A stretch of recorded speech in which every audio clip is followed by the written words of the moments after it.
কড়া বসিয়ে একটু তেল দিয়ে দিয়েছি, কালো জিরে দিয়ে দিলাম। তেলটা গরম হয়ে গেছে, কালো জিরেটা ভাজা হয়ে এসেছে। এবার আমি আলু কেটে রেখেছিলাম, এটা দিয়ে দিলাম।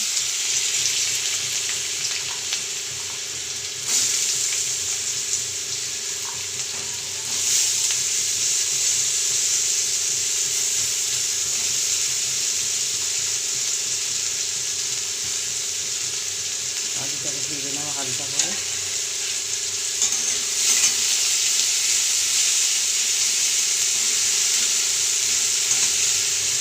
আলু আর করে তরকারি করছি, আলুটা ভাজতে দিলাম।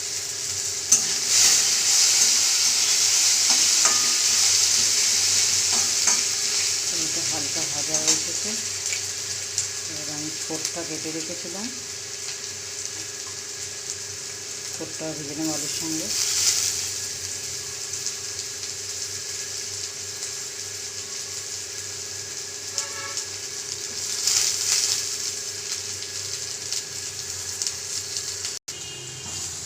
ছোটটা দিয়েছিলাম, আমি আলুর সঙ্গে ভেজে নেব উল্টেটাকে।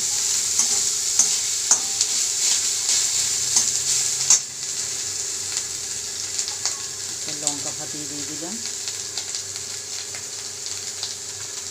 ছোটটা ভাজা হচ্ছে, পরিমাণ মতন আমি নুন দিয়ে দেবো,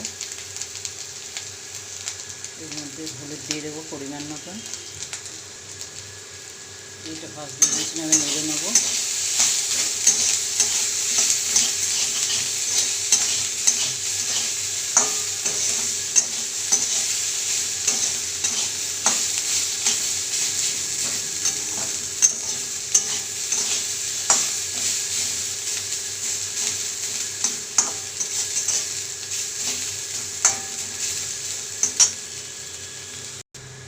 ফার্স্টে দিয়েছিলাম, এটা আবার উল্টে পাল্টে ভেজে নেবো।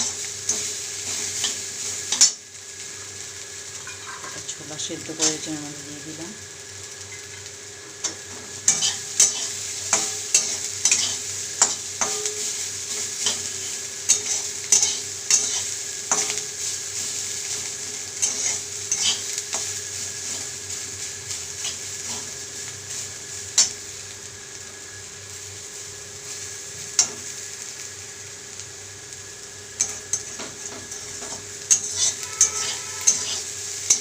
তরকারি বলেছিলাম, তরকারি করলাম না, এটাকে ভাজা করে নিলাম। ভাজা হবে ভালো লাগে গরম ভাত দিয়ে, রুটি দিয়ে খেতে। এটা আমার ভাজা হয়ে এসেছে, এবার এটাকে আমি নামিয়ে নেব।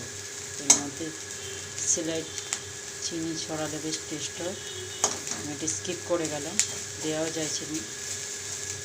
এবার এটাকে আমি এক পাত্রেতে নামিয়ে নেব। একটা পাত্রের মধ্যে ঢেলে নিয়েছি। ছোলা দিয়ে আলু থোড় ভাজা, খুব সুন্দর একটা রেসিপি।